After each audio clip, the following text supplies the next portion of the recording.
ಇನ್ನು ಟಿ20 ವಿಶ್ವಕಪ್ ಮಿನಿ ಯುದ್ಧ ಆರಂಭಕ್ಕೆ ಕೆಲವೇ ದಿನ ಬಾಕಿ ಇರುವಾಗ ಪಾಕಿಸ್ತಾನ ತಂಡ ಖ್ಯಾತೆ ತೆಗೆದಿದೆ. ನಾವು ಟಿ20 ವಿಶ್ವಕಪ್ ಟೂರ್ನಿಯಲ್ಲಿ ಆಡ್ತೀವಿ, ಆದರೆ ಭಾರತದ ವಿರುದ್ಧದ ಪಂದ್ಯ ಆಡೋದಿಲ್ಲ ಅಂತ ಪಾಕಿಸ್ತಾನ ಕ್ರಿಕೆಟ್ ಮಂಡಳಿ ನೌಟಂಕಿ ಆರಂಭಿಸಿದೆ.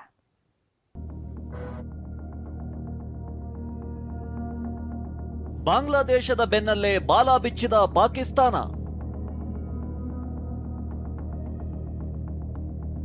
ಭಾರತದ ವಿರುದ್ಧ ಆಡಲ್ಲ ಎಂದು ಪಾಕಿಸ್ತಾನ ಹಠ. ಇದೇ ಫೆಬ್ರವರಿ 7ರಿಂದ ಟಿ20 ವಿಶ್ವಕಪ್ ಟೂರ್ನಿ ಆರಂಭವಾಗಲಿದೆ. ಈ ಚುಟುಕು ಕ್ರಿಕೆಟ್ ಕದನದಲ್ಲಿ ಭಾರತ ವರ್ಸಸ್ ಪಾಕಿಸ್ತಾನದ ನಡುವೆ ಲೀಗ್ ಹಂತದ ಪಂದ್ಯ ಶ್ರೀಲಂಕಾದಲ್ಲಿ ನಿಗದಿಯಾಗಿದೆ. ಫೆಬ್ರವರಿ 15ರಂದು ಭಾರತ ಕ್ರಿಕೆಟ್ ತಂಡದ ವಿರುದ್ಧ ಪಾಕ್ ತಂಡ ಆಡಬೇಕಿದೆ. ಆದ್ರೆ ಇದೀಗ ಪಾಕ್ ಕ್ರಿಕೆಟ್ ಮಂಡಳಿ ನಾವು ಭಾರತದ ವಿರುದ್ಧ ಆಡಲ್ಲ ಅಂತ ಕುಚೇಷ್ಟೆ ಆರಂಭಿಸಿದೆ.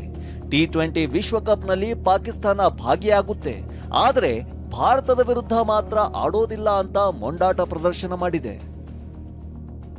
ಪಾಕ್ ಕ್ರಿಕೆಟ್ ಬೋರ್ಡ್ಗೆ ಐಸಿಸಿ ಖಡಕ್ ಎಚ್ಚರಿಕೆ. ಪಾಕಿಸ್ತಾನ ಸರ್ಕಾರದ ನಿರ್ಧಾರಕ್ಕೆ ಐಸಿಸಿ ಗರಂ ಆಗಿದೆ. ಪಾಕಿಸ್ತಾನ ಸರ್ಕಾರಕ್ಕೆ ಬಹಳ ದೂರಗಾಮಿ ಪರಿಣಾಮ ಎದುರಿಸ್ತೀರಿ ಅಂತ ಹೇಳಿದೆ. ಪಾಕಿಸ್ತಾನ ಸರ್ಕಾರದ ಹೇಳಿಕೆಯನ್ನ ಐಸಿಸಿ ಗಮನಿಸಿದೆ. ಟಿ20 ವಿಶ್ವಕಪ್ನಲ್ಲಿ ಆಯ್ದ ಪಂದ್ಯಗಳಲ್ಲಿ ಆಡುವಂತೆ ರಾಷ್ಟ್ರೀಯ ತಂಡಕ್ಕೆ ಉತ್ತೇಜನ ನೀಡಿದೆ. ಪಿಸಿಬಿಯ ಅಧಿಕೃತ ಹೇಳಿಕೆಗಾಗಿ ಅಂತಾರಾಷ್ಟ್ರೀಯ ಕ್ರಿಕೆಟ್ ಸಂಸ್ಥೆ ಕಾಯ್ತಾ ಇದೆ. ನಿರ್ಧಾರವನ್ನ ಮರುಪರಿಶೀಲಿಸಬೇಕು ಎಂದು ಐಸಿಸಿ ಗಮನಕ್ಕೆ ತರುತ್ತಿದೆ. ಎಲ್ಲಾ ತಂಡಗಳು ಎಲ್ಲಾ ಪಂದ್ಯಗಳಲ್ಲಿ ಆಡುವ ಮೂಲಭೂತ ವಿಚಾರವೇ ಸಮಸ್ಯೆ ಆಗಬಾರದು.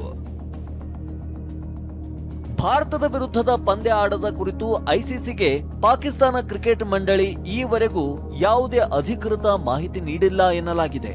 ಇತ್ತೀಚೆಗಷ್ಟೇ ಹಿಂದೂಗಳ ಹತ್ಯೆಗೆ ವಿರೋಧಿಸಿ ಬಾಂಗ್ಲಾದೇಶ ತಂಡವನ್ನ ಟೂರ್ನಿಯಿಂದ ಭಾರತ ಹೊರಕ್ಕೆ ಹಾಕಿದೆ. ಇದೀಗ ಪಾಕ್ ವಿರುದ್ಧ ಅದ್ಯಾವ ಕ್ರಮ ಕೈಗೊಳ್ಳುತ್ತೋ ಕಾದು ನೋಡಬೇಕು. Mohammed Rafi, sports bureau, ಟಿವಿ9.